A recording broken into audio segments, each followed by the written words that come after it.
from the National Weather Service.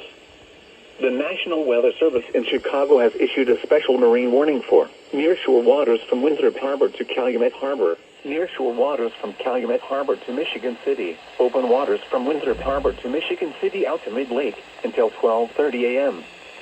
At 10:23 p.m., severe thunderstorms were located along a line extending from 22 nautical miles northwest of McHenry to 15 nautical miles west of Elgin to 57 nautical miles southwest of Joliet, moving northeast at 60 knots. Hazard, wind gusts in excess of 65 knots. Source, radar indicated. Impact, boats could suffer significant structural damage in high winds. Small craft could capsize in suddenly higher waves.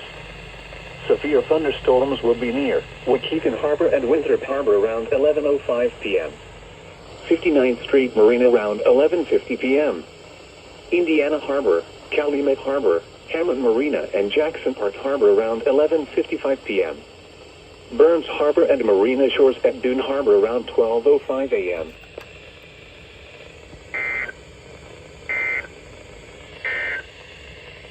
The Lake Michigan forecast for